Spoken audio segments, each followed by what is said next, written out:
Assalamualaikum warahmatullahi wabarakatuh. Perkenalkan, nama saya Humaira Syarifatuddiniyah Apriana, mahasiswi Pascasarjana Ekonomi Islam UIN Sunan Gunung Jati Bandung. Dalam video ini saya akan membacakan ayat dan hadis beserta tafsirnya yang membahas mengenai zakat. Ayat pertama yaitu surat At-Taubah ayat 60 yang berbunyi, A'udzu billahi minasyaitonir rajim. Bismillahirrahmanirrahim. Innamas shadaqatu lil fuqara'i wal masakini wal 'amilina 'alaiha wal mu'allafati qulubuhum wa fil riqabi wal gharimina wa fi sabilillahi wa ibnis sabil fariidatan minallah wallahu 'alimun hakim. Yang artinya, sesungguhnya zakat hanyalah untuk orang-orang yang fakir, untuk orang-orang miskin, untuk amil zakat, untuk orang yang dilembutkan hatinya atau mu'alaf, untuk membebaskan hamba sahaya, untuk orang-orang yang berhutang, untuk di jalan Allah, dan untuk orang yang sedang dalam perjalanan.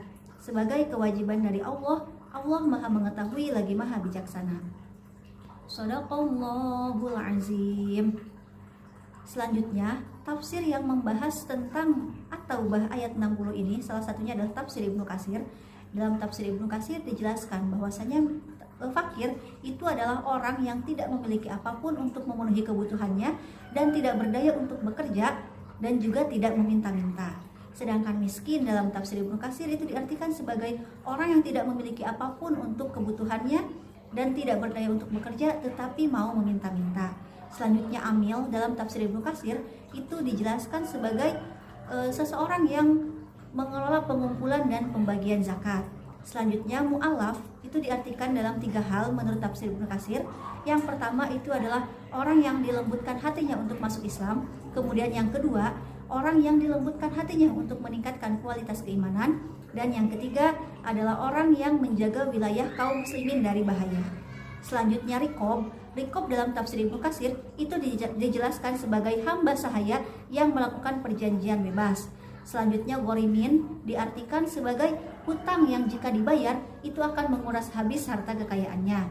Selanjutnya, fisabilillah dalam tafsir Ibnu Katsir itu diartikan sebagai orang yang mengikuti peperangan tetapi tidak memperoleh upah dari lembaga dan instansi yang berwenang. Selanjutnya, menurut Imam Ahmad, Al-Hasan dan Ishaq, ibadah haji juga termasuk ke dalam fisabilillah. Kemudian yang terakhir, Ibnu Sabil dalam tafsir Ibnu Katsir diartikan sebagai musafir yang tinggal di negeri orang, di negeri asing, tetapi tidak memiliki harta untuk kembali ke kampung halamannya. Nah, itu adalah penjelasan surat At-Taubah ayat 60 menurut tafsir Ibnu Katsir. Selanjutnya, hadis yang membahas tentang zakat itu sangat banyak sekali, sehingga saya mengambil satu dasar utama dari hadis Arba'in Nawawi, yaitu hadis yang mungkin udah sering kita dengar bersama-sama, yang berbunyi, An Abi Abdurrahman ibni Umar bin Khattab radhiyallahu anhuma qala sami'tu Rasulullah sallallahu alaihi wasallam yaqulu bunyal islamu ala khamsin syahadati alla ilaha illallah wa anna muhammadar rasulullah wa iqamis salati wa ita'iz zakati wa hajjil baiti wa shaumi ramadan. Rawahu Bukhari wa Muslim.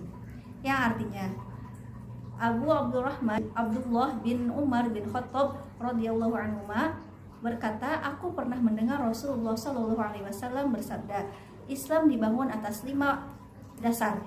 Yang pertama, syahadat, bersaksi tiada Tuhan selain Allah dan Nabi Muhammad adalah utusan Allah. Yang kedua, mendirikan sholat. Yang ketiga, membayar zakat. Yang keempat, berhaji ke Baitullah. Dan yang kelima, berpuasa Ramadan. Hadis riwayat Bukhari dan Muslim. Dalam kitab Irsadus Syari karya Syihabuddin Al-Qastalani dijelaskan bahwasanya Islam dibangun atas 5 pondasi utama untuk memperkokoh agama. Penyebutan syahadat di awal hadis itu mengartikan bahwasannya amal ibadah yang lainnya tidak bernilai tanpa tauhid. Kemudian penyebutan kata buniyah atau dibangun adalah bentuk metafora dalam memvisualkan Islam sebagai bangunan yang kokoh dengan 5 pilar di dalamnya. termasuk salah satunya adalah zakat. Nah, zakat ini termasuk ke dalam pilar utama Islam karena menghubungkan hubungan pribadi dengan Tuhan dan juga hubungan dengan orang di sekitar kita, atau bisa kita sebut sebagai hablum minallah dan hablum minannas.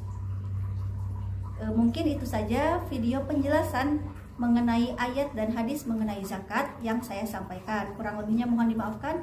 Wassalamualaikum warahmatullahi wabarakatuh.